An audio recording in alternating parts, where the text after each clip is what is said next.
Pode ir, Rodrigo. Alô, alô. Valendo?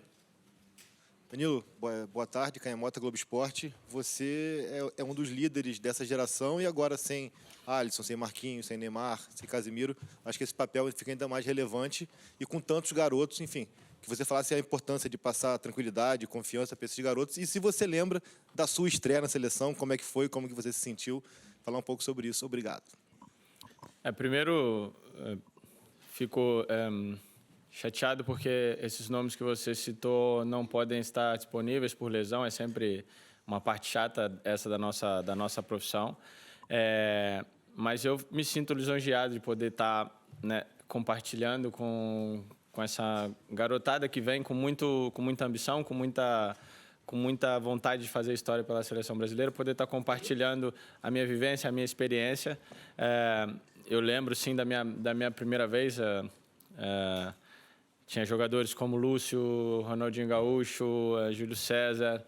Para mim era como talvez ir à Disney e ver, sabe, toda aquela diversão, todos aqueles jogadores de tamanha expressão no futebol mundial, sabe? Então eu procurava observar e aprender deles a cada gesto, cada palavra, cada momento ali.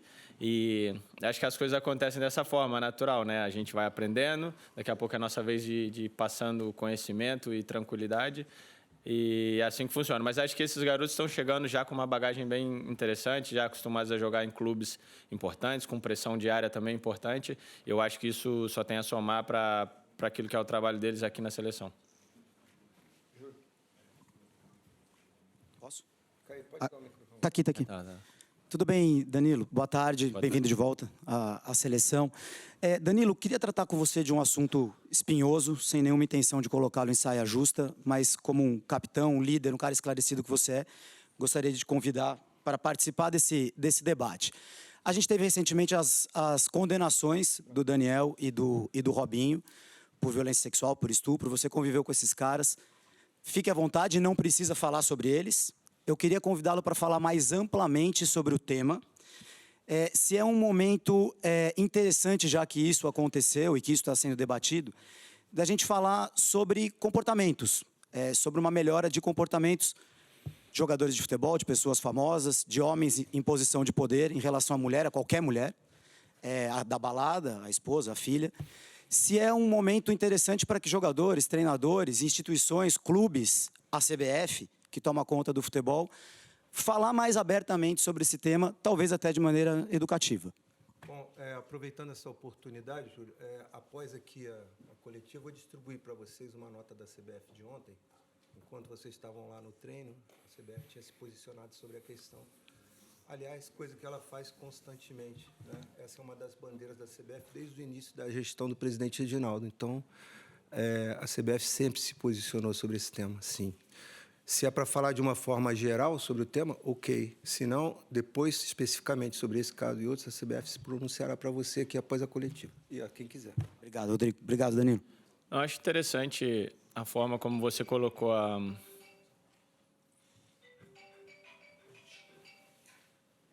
Acontece, cara. Tá tudo bem. Osiris, dessa vez. Acontece. O do Osiris é uma música até boa. The music is great. Eu acho interessante a forma como você colocou a pergunta, porque realmente é uma forma muito convidativa para poder abordar o tema.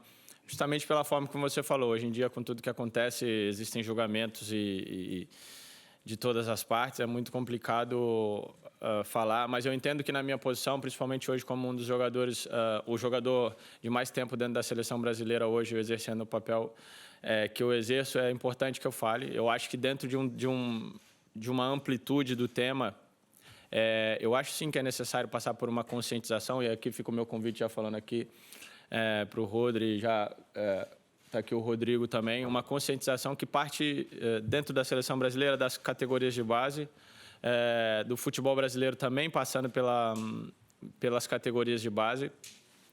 Mas também gostaria de fazer a reflexão de que a gente não faça o julgamento de que isso acontece só no futebol. Eu acho que é um reflexo da nossa sociedade e ela vem, né, se espelhar no futebol. Eu acredito que nós, enquanto atletas de alto nível, temos que entender qual o papel, qual o lugar que a gente ocupa, qual que é o nosso papel, entender que as nossas ações que as nossas ações têm um poder muito maior de influenciar positivamente ou negativamente. E eu acho que está na hora da gente entender melhor que o nosso papel é sim jogar futebol, o nosso papel principal é sim representar os nossos clubes e a seleção brasileira, mas é também servir de exemplos de comportamento e de forma de lidar fora de campo também para a juventude, né? Eu procuro muitas vezes me dissociar da figura como jogador de futebol, porque a vida continua. Ser jogador de futebol é uma parte da minha vida. Eu tenho uma outra parcela de vida que também é importante. E dentro dessa parcela cabe aprendizado, cabe um crescimento pessoal, que é isso que eu busco. Como você falou, nós temos que entender que nós temos mães, irmãs, filhas, esposas, namoradas, e que essas mulheres elas passam por provações ou por pensamentos que nós, enquanto homens, não passamos, que é uma coisa, talvez, pensar com que roupa vai sair ou não por um julgamento, ou por abrir um suposto precedente para qualquer coisa. Eu conversando com uma pessoa no outro dia, ela me disse, olha, eu muitas vezes, se tem um caminhão parado na rua, numa calçada, eu não passo atrás daquele caminhão porque eu fico com receio de que talvez possa ter ali alguém que vai me fazer mal. Nós, enquanto homens, acho que a gente não tem esse tipo de pensamento, esse tipo de receio. Então, é muito importante que a gente, né, falando mais uma vez aqui para o Rodrigo, que está aqui representando a direção da CBF, poder iniciar essa conscientização, trazer conversas e debates, principalmente para a juventude, que é onde a gente consegue ir formando de uma forma mais genuína esse pensamento um pouco mais reflexivo e se colocando no lugar, principalmente das mulheres, de uma forma um pouco mais empática e que elas possam ter mais liberdade para poder ocupar os lugares que elas merecem ocupar. Voltando, então, para o jogo de amanhã, daqui a 24 horas, vamos lá. Danilo, boa tarde, prazer te ver, Fred Caldeira, da TNT Esportes. Você é um cara que gosta muito de olhar para além do jogo. Eu lembro de você sempre se demonstrar interessado também na parte tática, na parte para além do papel do jogador ali. E agora, como capitão da seleção brasileira, como líder de experiência desse grupo, numa primeira semana de trabalho de um novo treinador, como que está sendo a assimilação das novas ideias? E se você, nesse papel, também tem a função de conversar mais com a comissão técnica, passar para os jogadores, enfim, como que você se vê com esse papel também? Tudo bem, Fred, prazer revê-lo também. Não posso deixar de sorrir quando você fala, né, exercendo o papel de capitão da seleção brasileira, porque existem duas interpretações para isso, né? Ou você interpreta de uma maneira superficial, quando diz, não, o Danilo, capitão da Juventus da Itália, 12 anos no futebol europeu, é uma coisa natural que se torne o capitão da seleção brasileira nesse momento, onde também tem vários companheiros fora. Ou o paralelo onde onde eu me comparo com o Danilo, que é lá de Bicas, Minas Gerais, que tem 13 mil habitantes, filho da Zezé cabeleireira e do baiano, que é caminhoneiro. Então, isso não é uma coisa natural para mim. Então, é um sorriso de felicidade, é a realização de um sonho. Tá podendo iniciar o trabalho agora do Dorival, exercendo essa função e representando meus companheiros que também não estão. Claro que esse papel é fundamental, sim. Eu já fazia isso antes, em outros momentos. Sempre fui um jogador que adorei esclarecer para os meus companheiros quais eram as funções em campo e o porquê. É muito necessário entender o porquê de fazer uma coisa, porque senão vira uma coisa muito robótica e você não sabe o porquê você está fazendo. Então, acho que é o mais importante é entender isso. Mas os jogadores, como eu falei, já têm uma experiência, uma bagagem grande, mesmo os mais jovens. Às vezes não entendem no momento, mas pegam muito rápido a ideia e no momento seguinte já estão executando e fazendo de uma maneira que ajuda a dar sequência no trabalho e ajuda o trabalho do Dorival também, porque, como você falou, é pouco tempo para poder preparar para um jogo de tamanha importância como esse. Zé. Boa tarde, Danilo. Zé Alberto aqui, de novo, à tua direita. Zé Alberto, Rádio Gaúcha. Danilo, não parece ser nenhum absurdo assim pensar que a seleção brasileira enfrenta, embora uma novidade, um momento de extrema dificuldade, de desafio. Vou chamar de desafio. É menos de uma semana de trabalho com um novo treinador, um time com muitos jogadores novos, em que você está muito veterano nesse time aí, hein? Mas muitos jogadores novos, todos eles com ânsia de jogar. Então, a vontade dos jogadores, ninguém está discutindo aqui, qualidade, vontade dos jogadores, realização profissional, desde o treinador e da comissão técnica nova até isso aí. Então, todo mundo está sabendo disso aí. Agora, transformar isso em resultado de campo é uma coisa complicada em uma semana. Só que o Brasil está precisando urgentemente de resultado. O retrospecto recente é um dos piores da história da seleção. Como fazer para equilibrar isso? Vocês precisam de um resultado, mas não dá para esquecer que o trabalho é muito recente e esse resultado não pode ser cobrado como em outros tempos. Eu entendo que toda crise, eu vou usar essa palavra, toda crise é uma oportunidade de crescimento e de mudança, né? Entendo que esse momento da seleção brasileira, com resultados não bons nos últimos tempos, é uma oportunidade de... Entendo que esse momento da seleção brasileira de resultados, né, menos bons, como eu falei, é uma oportunidade de um passo adiante de todos esses jogadores que têm menos tempo, que estão chegando agora, é a oportunidade de um passo adiante, de tomar um pouco mais a responsabilidade de entender que, sim, é um começo de um trabalho, mas que a seleção brasileira precisa de resultado. Eu acho que dá, sim, para equilibrar as duas coisas. Acho até que essa chegada de muitos jovens jogadores te dá entusiasmo, te dá empolgação, que eu acho que é uma coisa muito importante para poder colocar em campo a qualidade, poder colocar em campo uma espécie de plano de jogo e conseguir os resultados. Danilo, boa tarde, Rodrigo do canal Vamos. Lá em Portugal, antes do jogo contra Senegal, você falou sobre a importância do trabalho psicológico que você faz na sua vida. Você já, inclusive, manifestou o desejo de estudar psicologia quando parar a carreira no futebol. Agora, a seleção brasileira, depois de 10 anos, volta a ter uma psicóloga na comissão técnica. Queria te perguntar a sua opinião sobre a importância disso para o presente e para o futuro da seleção. Naquele momento eu falei que era de acordo com que a seleção brasileira tivesse um profissional da área da psicologia sempre à disposição e continuo a ser um defensor disso. Não acredito que seja esse o ponto principal para vencer ou para perder, mas acho que faz parte de toda uma estruturação onde você tem a parte física, a parte técnica, a parte tática, né? E a parte mental. Eu acho que é uma parte muito importante que vai formar toda essa estrutura para melhorar as possibilidades, aumentar as possibilidades, digamos assim, da seleção brasileira de vencer. Como eu falei, venho falando há algum tempo, eu acho que é um trabalho muito importante e que não tem que ser imposto. É um trabalho que tem que estar à disposição, mas um trabalho que passa muito mais por uma conscientização de entender que aquilo é necessário, que pode ser uma ferramenta a mais para te potencializar em campo, mas tem que ser de uma forma genuína. Então, passa pela conscientização, um primeiro momento onde você vai demonstrando o porquê daquilo e os resultados, e a partir daí eu acho que tem tudo para ser uma ideia que é, né, digamos, comprada por todos e pode capacitar muito mais ainda um grupo de atletas de tanto potencial.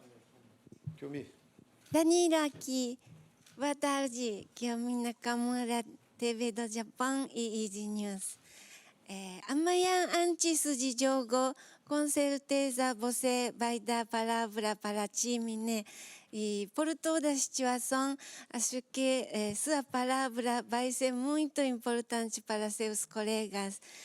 O que você pretende falar? Já está montando esses itens ou palavras na cabeça ou na hora vai surgir as coisas com emoção?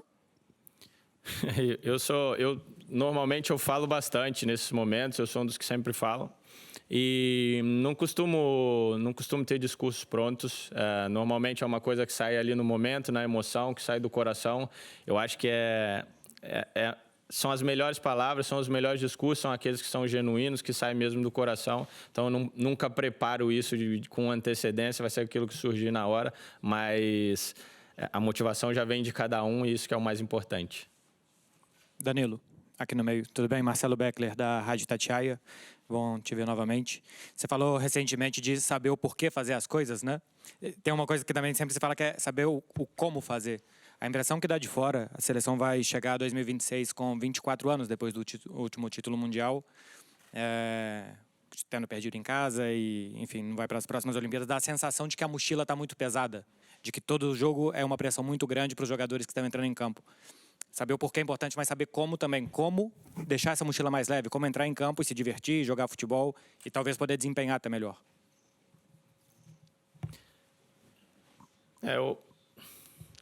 Eu entendo, sim, e acho com certeza que tem um quê de muita responsabilidade quando se veste a camisa da seleção brasileira, principalmente por falar em resultados, né? A cada tempo que passa sem o Brasil conquistar uma Copa do Mundo, a responsabilidade aumenta, o peso de cada vitória, de cada derrota também aumenta. É tentar, de certa forma, manter o espírito, aquele espírito, talvez, de um garoto sonhador, que sonhava em chegar na seleção brasileira, que sonhava em disputar jogos importantes, Copa do Mundo, jogos como esse aqui, Inglaterra, Brasil em Wembley. Eu acho que esse é o caminho, porque muitas vezes a gente esquece dessa nossa origem e pela dinâmica das coisas do dia a dia, de pressão por resultado em clube, seleção e de performar sempre, a gente esquece um pouco dessa nossa origem. Eu acho que isso que fez com que a gente se tornasse jogador de futebol profissional e chegasse nos mais altos níveis, né, do futebol. Então, acho que talvez lembrar um pouco da nossa origem, o porquê de estarmos aqui vestindo essa camisa, eu acho que isso faz com que as coisas fiquem um pouco mais ligeiras, digamos assim, e não pese tanto, talvez, a alguns determinados momentos dos jogos. Danilo, aqui no meio, absoluta curiosidade. Amanhã você vai ser o capitão do time e na hora lá você vai escolher, né? O campo ou bola. Qual é a diferença entre escolher o campo ou bola? Se em alguns momentos, né, tem diferença por conta do estádio, se o jogo amanhã tem diferença, campo ou bola, se faz acordo com o adversário ali na hora, como é que funciona naquele instante ali? Esse é o Barão. Não, por exemplo, eu vou falar da minha experiência na Juventus, né? Porque é onde eu sou o capitão e a gente sempre, por exemplo, normalmente a gente escolhe sempre a bola, porque a gente sempre tem uma jogada de saída de bola onde a gente já quer fazer uma bola alta na área do adversário e já ter a bola lá perto e já começar atacando. Isso é talvez para dar uma primeira impressão, um primeiro impacto no jogo mais forte, né? E eu sempre pergunto ao meu goleiro também, porque às vezes tem sol de um lado ou de outro, se ele prefere algo diferente. Se não, se eu tiver a possibilidade de escolher, eu escolho sempre a bola, porque você já começa atacando, você já começa com um primeiro impacto diferente no jogo, ao invés de começar esperando ou defendendo. Revelou um segredo, né? Danilo, aqui atrás, Thiago Arantes do UOL. Na Juventus já há bastante tempo, né? Há pelo menos uma temporada e meia, talvez 2 temporadas, você joga mais de zagueiro, até pelo sistema tático, enfim, que se desenha na Juventus. O Dorival chegou a conversar com você para te utilizar de zagueiro? Você, quando vem para a seleção, você tem, de alguma forma, que se readaptar à função de lateral? Como que funciona isso de jogar muito de zagueiro no clube e vir para a seleção convocado como lateral? Não, com o Dorival eu tive um par de conversas nesse sentido, mas de uma forma mais ampla, assim, até porque essa função que eu faço na Juventus, talvez hoje eu jogo algumas vezes com linha de 4, sendo o zagueiro central em linha de 4, e é uma coisa que eu venho desenvolvendo que eu gosto bastante. Mas a função de terceiro zagueiro é uma função que eu faço desde o Manchester City, que é aquilo que faz o Walker também na seleção inglesa e também no Manchester City. A gente sempre fica com essa figura de é lateral, é zagueiro, e a gente acaba, né, interpretando dessa forma. Não muda nada bruscamente daquilo que eu venho fazendo. Só que na Juventus, muitas vezes, eu jogo de zagueiro pela esquerda. Na seleção, normalmente, principalmente em todos os últimos ciclos, eu exerci um papel de um zagueiro pela direita, porque às vezes a gente fala, é lateral, mas vamos jogar com 3 zagueiros, como é que é? Não. É mais ou menos a mesma função que eu exerço desde que eu jogava no Manchester City. Então, nós estamos falando de 7, 8 anos que eu exerço mais ou menos a mesma função. Algumas pessoas chamam como lateral, algumas chamam como terceiro zagueiro, outros como lateral construtor, mas é muito mais a função do que dar o nome. Então, eu estou bastante à vontade. Vamos. Danilo, boa tarde. Eduardo Semblano, canal Fui Clear, 3 na área. Enquanto não tem jogo, a gente tem que falar de outras coisas. Eu gosto do campo mais. O que o jovem de 20 anos atrás, 15, quando você começou, tem de melhor e pior. E hoje em dia, o que tem de melhor e pior? O Brasil é um povo muito saudosista em relação a no meu tempo. E a gente sempre fica nessa tecla de no meu tempo era melhor, no meu tempo tinha isso. O que o jovem Danilo emprestava para o futebol, o que um jovem Hendrick hoje empresta, quais são as diferenças mais agudas assim de um jovem de hoje para o jovem do início dos anos 2000. Boa sorte, bom jogo amanhã. Obrigado, Edu. Quando você estava perguntando aqui, eu estava pensando um pouco, porque é uma pergunta realmente interessante. Não sei, assim, talvez eu, enquanto jovem, tinha uma empolgação, quase que uma idolatria pelos jogadores companheiros naquele momento da seleção brasileira. E essa empolgação talvez desse bons frutos assim na hora de jogar, na hora de me dedicar também nos treinos e no ambiente. Eu creio que hoje os jovens, né, que chegam assim, são muito mais habituados a estar nesses ambientes com grandes jogadores e muito mais preparados, quer fisicamente, quer taticamente, muito mais prontos nessa parte estrutural, digamos assim. Então, eu acho que, para mim, essa é a grande diferença. As coisas têm se tornado cada vez mais precoces. Danilo, como vai? Tudo bem? Prazer voltar a falar com você. Não poderia vir aqui sem falar alguma coisa. É evidente que já falaram da grandeza desse jogo em comparação aos jogos que a seleção brasileira fazia fora de Copa do Mundo ou fora de Copa América.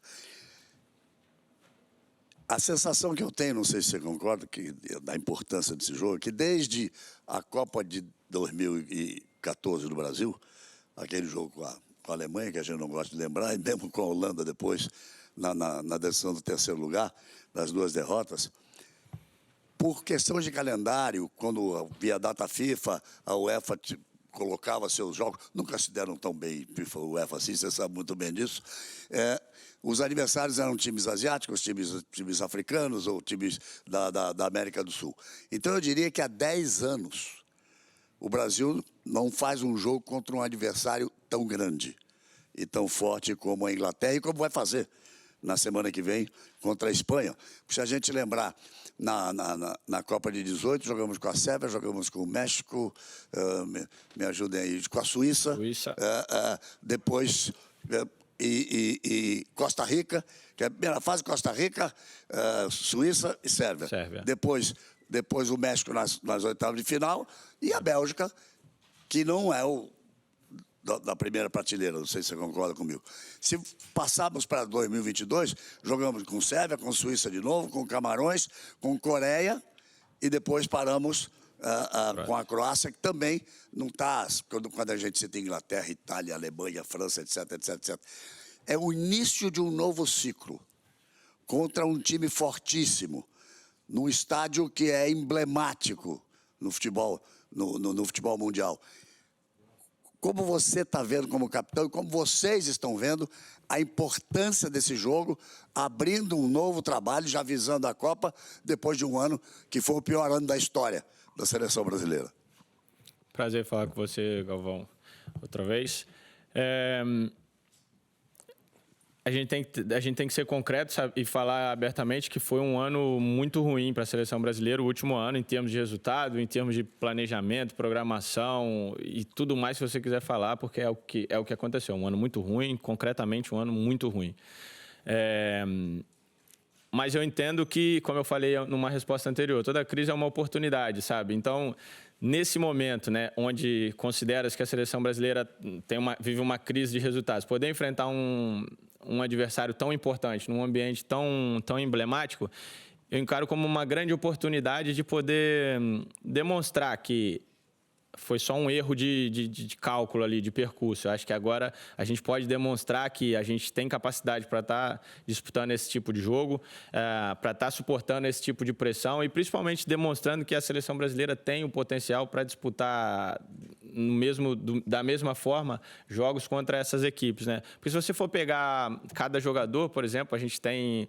não sei, no meio-campo, sabe? São jogadores que jogam aqui na Inglaterra, estão habituados a essa pressão, a esse ritmo de jogo que é intenso, que é muito mais, digamos, é muito mais veloz do que nas outras ligas. Eu tive a experiência de jogar aqui também na Premier League durante 2 anos. Então, eu considero como uma oportunidade, sabe? Nós sabemos que é importante, sabemos que na seleção brasileira não dá para separar planejamento de resultado, é impossível. Nesse momento, o resultado conta muito, mesmo sendo um jogo considerado amistoso, mas nós estamos encarando como uma grande oportunidade de poder demonstrar que a seleção retomou o caminho, seja da organização, seja da programação, seja do bom futebol, que é aquilo que é o mais importante. Obrigado. Danilo, boa tarde. Aqui, Thiago Leme, Band Esportes. Até em cima dessa pergunta do Galvão e da sua resposta, você acha que a grande diferença hoje do Brasil para a Inglaterra é o conjunto, por eles terem uma base formada há mais tempo, né? E vocês estando no início de um novo trabalho, individualidades, você acha que existe um equilíbrio e a diferença, talvez a vantagem deles no momento é o conjunto? Você concorda com isso? Como se analisa o time inglês? Certamente é uma equipe que vem trabalhando junto há muito tempo. Se não me engano, o treinador deles leva quase 100 jogos no comando da equipe. Isso é muito tempo, é muito trabalho junto, é muito conhecimento, seja de conjunto, seja individual. Mas eu acho que a seleção brasileira tem um potencial em cada jogador que é único. Assim. A gente acaba, muitas vezes, olhando para o prato do outro, né, e querendo mostrar que os outros países têm uma seleção mais forte, ou individualidades melhores, mas eu sempre vou defender meu país, mas não com um patriotismo um pouco cego, de uma maneira que eu analiso cada jogador e vejo e falo, cara, isso aqui é um conjunto muito forte, isso aqui são jogadores que são inteligentes e capazes de entender uma ideia de uma maneira muito rápida, que é isso que o Dorival tentou passar durante essa semana, e eu acredito que é uma grande oportunidade para a gente fazer um grande jogo.